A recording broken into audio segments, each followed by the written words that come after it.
I'm Brett. I'm a partner at Initialized Capital. We're an early stage venture capital firm based in SF in New York. And we don't focus exclusively on crypto and Web3, but we do a lot of the space, including our early investment in Coinbase.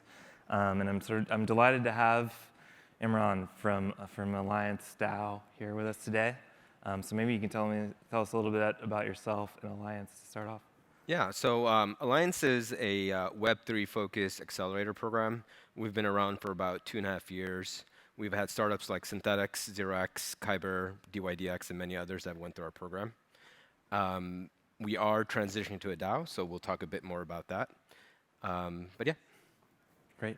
Yeah, I mean, so, like, I guess since I've been sort of investing in the space, we've been calling it crypto for a while, and now that we've had the rise of this term Web3, how do you think about Web3? What is that? What for the audience? What should they think about? Web3 is kind of controversial at the moment, but you could think about it in phases.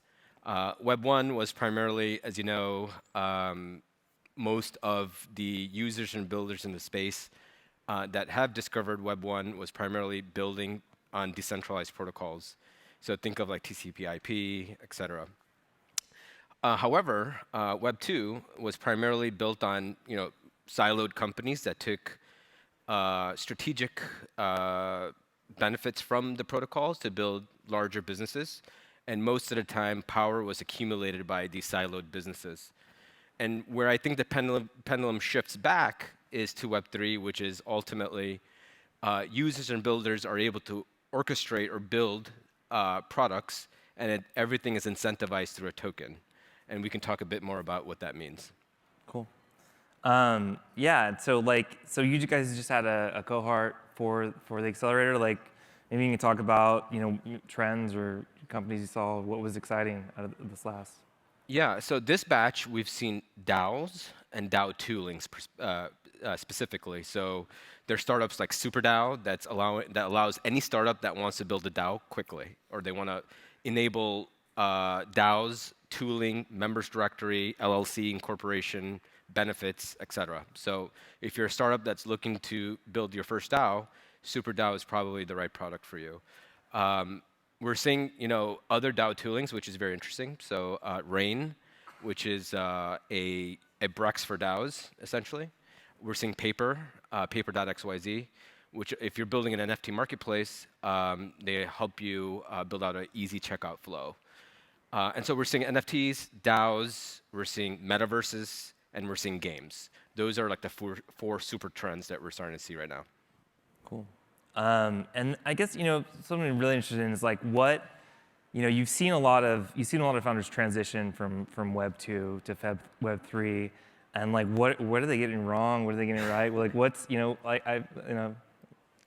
Yeah, Chris Dixon said this in one of his articles actually, which is when Web 1 was first started, you started to see a lot of skeuomorphic products being built on Web 1. So like think of like I don't know, like writing generally. Wait, define skeuomorphic. Huh? Define skeuomorphic. Skeuomorphic is like, products that look like one that's geared towards like one area and they're pigeonholing it to another area, as an example. That's the easiest way to explain it. So an example of this would be, so like for Web 2 and Web 3 would be like, okay, let's build an Uber for X using Web 3. Well, Uber exists because it uses, powerful protocols and other native-based developer tools that allow you to build this really incredible super app. Well, you can't build the same thing on Web 3 because Web 3 is primarily built on protocols that create composability, and we can talk a bit more about what composability means.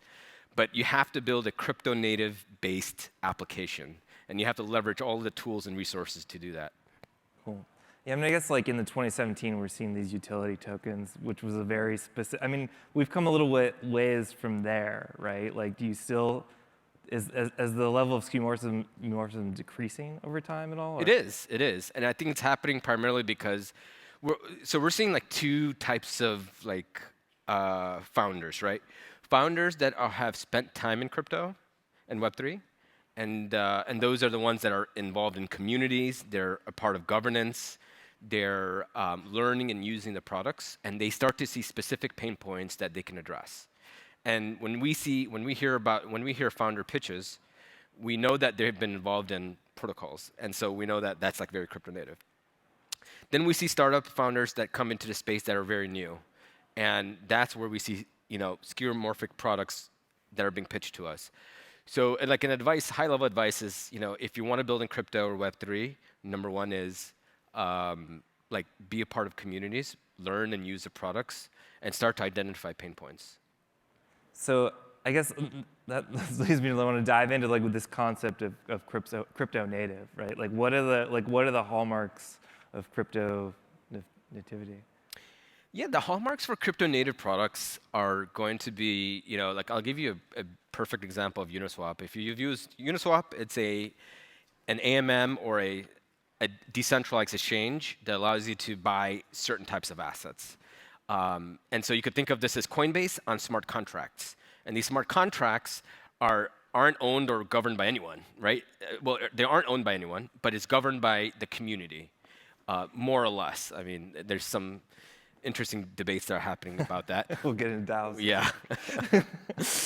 But, and so like, an example of this is like, you could build a front end that's completely different from Uniswap, but you could still leverage Uniswap's smart contracts and build a completely different front end that could target a completely different user base in a different region, as an example. The smart contracts are owned by the community. The front end is owned by Uniswap Labs, right?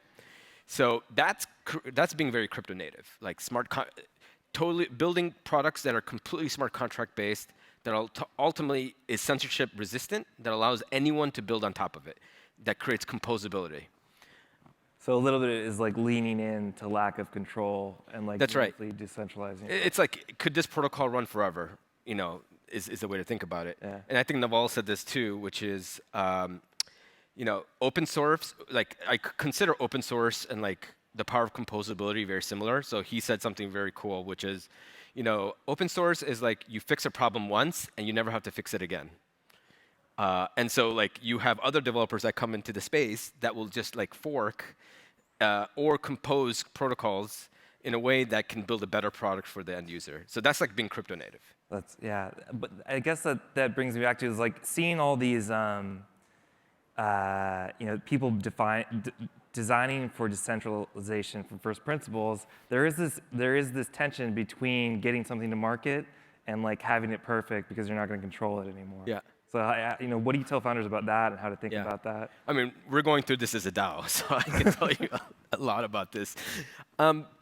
Number one is don't ever compromise on product, because at the end of the day, product is key.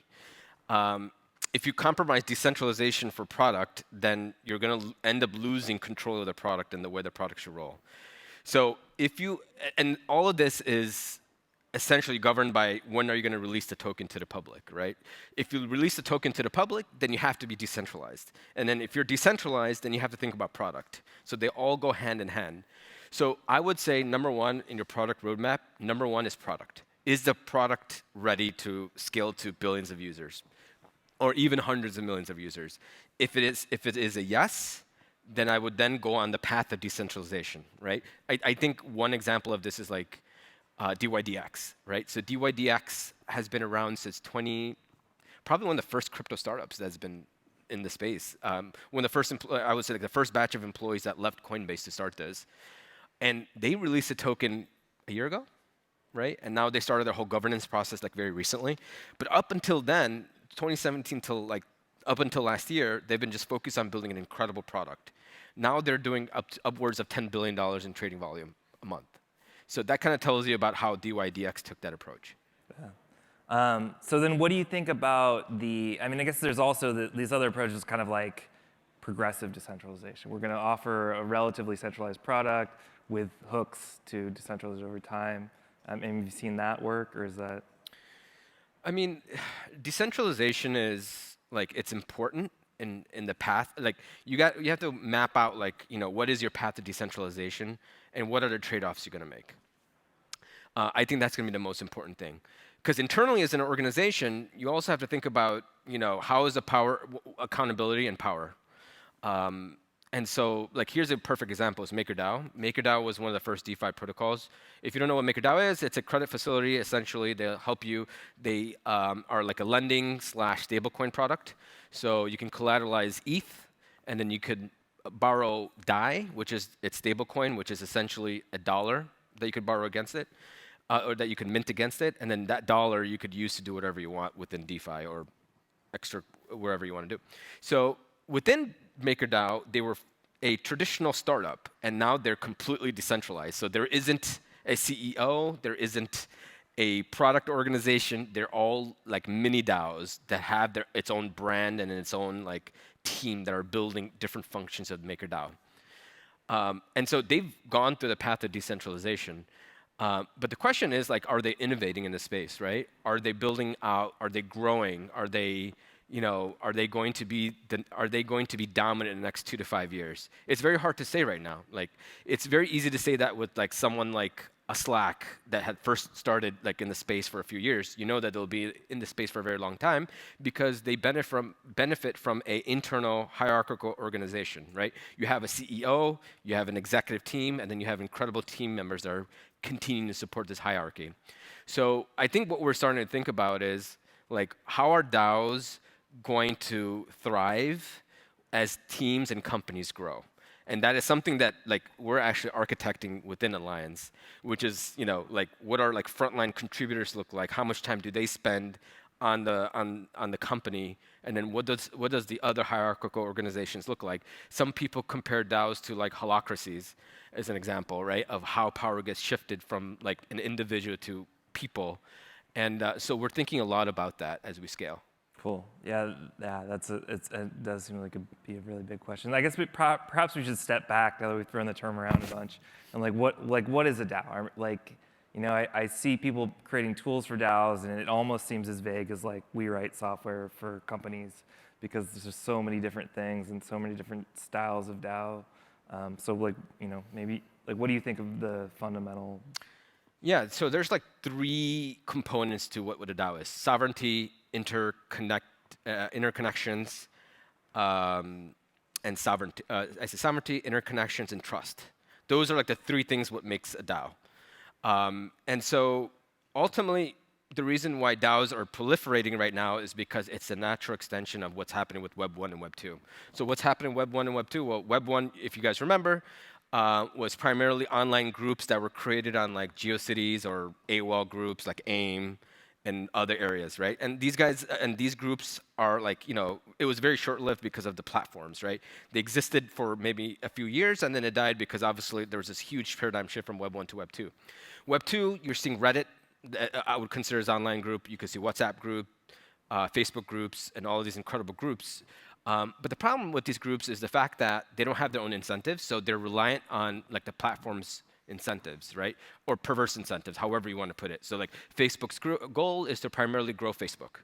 And in order for Facebook to grow, they have to leverage, ad monetization and additional things that they do to grow their platform. Well, the problem with that is that they're not focused on what the group wants. So what I think about Web3 and DAOs generally is a natural proliferation from Web 1, Web 2, Web 3, which is how do you coordinate hundreds of millions of people in a way that's trustless, where each individual that's part of the group is sovereign, right? They know that they have a stake in this group, and that they create a very diverse and open group through interconnections. And so I think DAOs are going to be a natural proliferation for that. And I think that where we are is like in the very early stages of that. And so right now you're seeing a lot of excitement about DAOs. People create Discord groups, and they're getting this incredible momentum going. But it isn't really about that, right? It's really about how does a DAO sustain itself for the next 10 years, right? So there has to be there has to be a monetization strategy. So you're going to start to see DAOs that are building products that monetize itself. You're going to start to see community members that are going to join these DAOs that are like-minded, mission-oriented individuals, not someone that's just like excited about a mission or vision that just stay into these Discords as a way to kind of show their excitement, and then it kind of dies out. And then you're also going to see people that are going to coordinate all over the world. So Balaji said this statement not too long ago. If you guys know Balaji Srinivasan, he's probably one of the best forward tech thinkers in the space. I think he was the chief product officer for Coinbase and worked at A16Z previously. And what he said was very, very succinct. DAOs could become, I'm not going to say they're going to rival nation states, but they could become as big as nation states.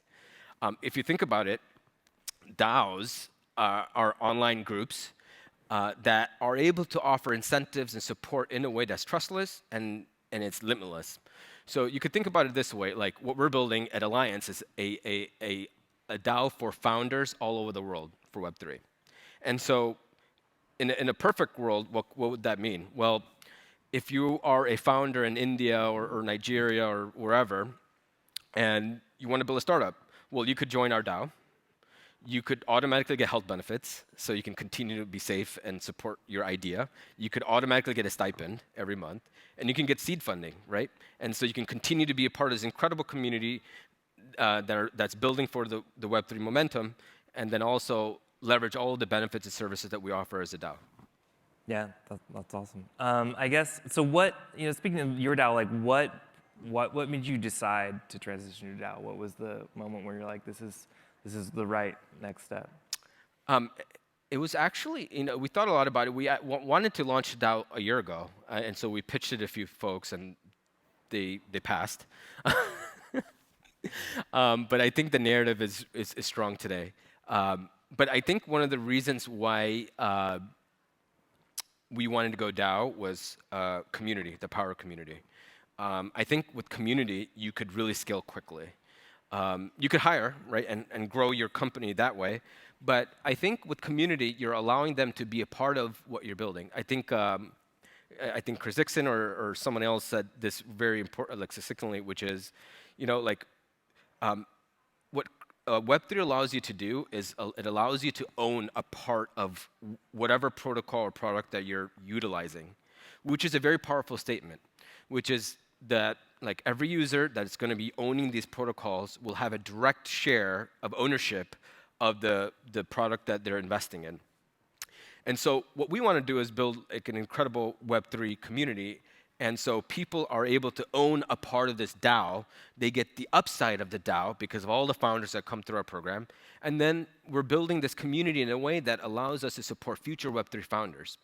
And so, like I'll give you examples of other accelerator programs. Other accelerator programs, as you know, have like a private structure. So you have primarily a GP-LP structure. And if you don't know what that is, it's a general partnership and a limited partnership. Limited partnership is a fund that you raise with outside limited partners, and GPs are like the people that run the accelerator program.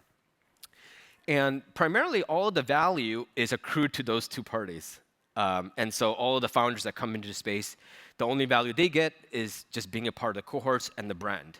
Now imagine being a part of an accelerator program that not only are you able to get the value and the branding, but you get to own the accelerator. You get to own you get to own a piece of every startup that goes into that program. I think that could become a very powerful network effect moving forward. I mean, well, it's kind of like calling back to what you were saying founders get wrong before. You insisted on making Alliance itself crypto native in a sense. Yep. Cool. I guess, and then so in terms of how you're gonna like what is the first thing someone does when they want to create a DAO? Like like what was step one in transitioning to a DAO, and like how did you think about that? Well, first I would say identify a product that you're gonna monetize. I would say that's like number one, right? Like, yeah, like creating a Discord group and getting people excited about your DAO is like great, but the problem with that is like noise signal ratio goes down over time because there isn't a engine that's going to sustain the DAO moving forward. So I would say think about what you're building, what type of community you're going to go after, and the products that you're going to build that's going to get the community together to monetize over time. And so the way to think about this is think about like what your startup's going to look like, and I would think about this similar to like how you start a startup today. Think about that, right? Don't think about going DAO like right off the bat. And the reason for that is because there's so much problems with going DAO. Think about what you're going to monetize, what product you're going to build, and continue to grow that. And over time, think about where a DAO could fit in and bake it in over time. Because if you go DAO first, well, there's a lot of regulatory concerns. There's decentralization concerns. There's, how do you manage your team? There's products, and we could keep going on and on. So think about when you think about launching a DAO, think about what is it? Why would community members come together? Why would people come together, and what would sustain it for the long run? So for us, like within Alliance, we thought about like our accelerator program, which is an engine, and this engine brings people together because everyone wants to support the best founders in Web3. And so we have community members that are investors, that are protocols, that are like exchanges like Coinbase, that all kind of come together, and they all want to support the best Web3 founders. So we thought about it from that perspective and built a community around this product. And now we're growing that community as a way to naturally extend what we're building to the overall extended community. Cool. That makes a lot of sense. And like in terms of going forward and running the DAO, like what have you seen in DAO governance and like structuring leadership in a DAO? There's kind of this. I think a lot of them are trying this like very widespread voting, sort of democratic schemes, and like what you both in the DAOs you're working with and internally, what is the best way to run a DAO? There's so many like DAOs that are out there that have so many different governance processes. Like there's DAOs that will have votes in regards to how you manage your treasury, who you elect to the board, the products that you want to release, events that you want to do, so on and so forth. So I've seen DAOs that have every decision was made by the community, and then I've seen DAOs that they only allow certain decisions being made by the community. Within Alliance, we are a startup first community, and over time we're going to allow certain decisions given to the community. Very, very small. We're going to start very small and slowly grow that. And we're only doing that to a select amount of community members who are part of our DAO. So there's a spectrum of ways that you could see yourself governed. We're in the camp of like slowly allowing the community to be involved versus allowing the community involved to be from the start. And the reason for that is because it's hard for you to get the right decision for the protocol or the DAO or the startup that you're building. And then ultimately you want to move fast, right? And so I would consider being more operationally efficient by allowing the team to make the decision versus the community. Now, how are DAOs structured internally? This is always a fun debate. DAOs are like I've seen DAOs where there's just a bunch of community members that are together and they all vote, and no one is really like you have maybe someone that's leading the DAO, but then you have these community members that kind of will assume responsibility of certain work streams, as an example. And then I've seen startups that are startups, generally speaking, and they decentralize over time with like mini DAOs, like MakerDAO, and I've said that before. We're taking neither of the approach, and I think what we're doing internally within Alliance is we're going to continue running Alliance as a startup, and we're going to build the best accelerator in the world. And over time, we're going to use a community as a way to scale certain areas that we need support on. So what does that mean? Well, I think one area that could help Alliance is referrals, right? So we launched about a couple weeks ago a referral web app that is built internally within Alliance, and we allowed our DAO contributors to refer startups into our community to be a part of our next batch. And in return, they get higher reputation score within the DAO, and they actually get incentives, like token incentives, if that startup gets accepted into our program. So we create like this kind of like flywheel of incredible founders that are being referred into our startup, and the contributors that are referring our startups into our community are being rewarded with our token. And in fact, we announced it 3 weeks ago. We've had over 100 startups that were referred within 3 weeks. So that kind of gives you an example of how you can use token as a way to grow your community. But yeah, so those are like the 2 examples I would give you. Yeah, that's really interesting because it sounds like some of it is like, as a product organization, some amount of centralization and control allows you to deliver better. Yeah. But you also can lean into the sort of decentralized aspects. Yep. Around the management. The truth is always somewhere in the middle. Yeah. Do you think that there are any systemic advantages that will always be, that the centralized organizations will always be better at? Sort of a wild card. It's very hard to say because I think we're still in the early innings of protocol governance. And I'd say like Aave is probably one of the like first DeFi protocols that have been around so far. And they've been battle tested in regards to like the governance and the protocol itself. And so I guess like if I have to say one thing, it's like the community in itself, right? They've created such a core protocol within the DeFi community. If you don't know what Aave is, it's a lending protocol. It's a trustless way to borrow and lend digital assets or crypto assets. And so Aave's been around since 2017. They were called ETHLend, now they're Aave. And they've built such a long, like very strong community. And so I'd say like community is like one way, and Chainlink is also another one. Chainlink has such a strong community that they will defend that product to all of the other community members. And you'll see this on crypto Twitter if you're on crypto Twitter. If you like talk bad about Chainlink, you'll see like probably 100 like Chainlink enthusiasts that will come onto your replies and shitpost. And so like there is some benefits to having like community involved in the long run. Well, it's almost like it's a superset of what you're able to do in a centralized company, because a DAO can still imbue an individual with power over some part of it, but then have the backdrop of the community to back it up.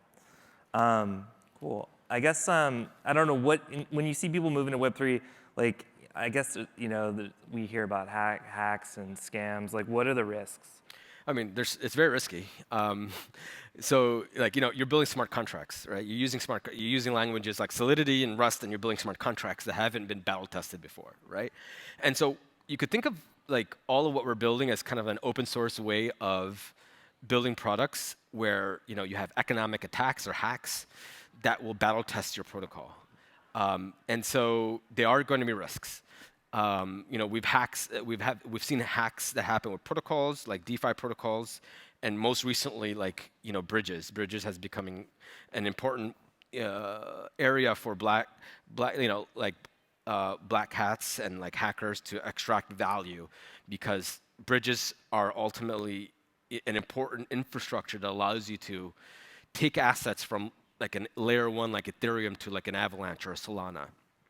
And so bridges are an important component.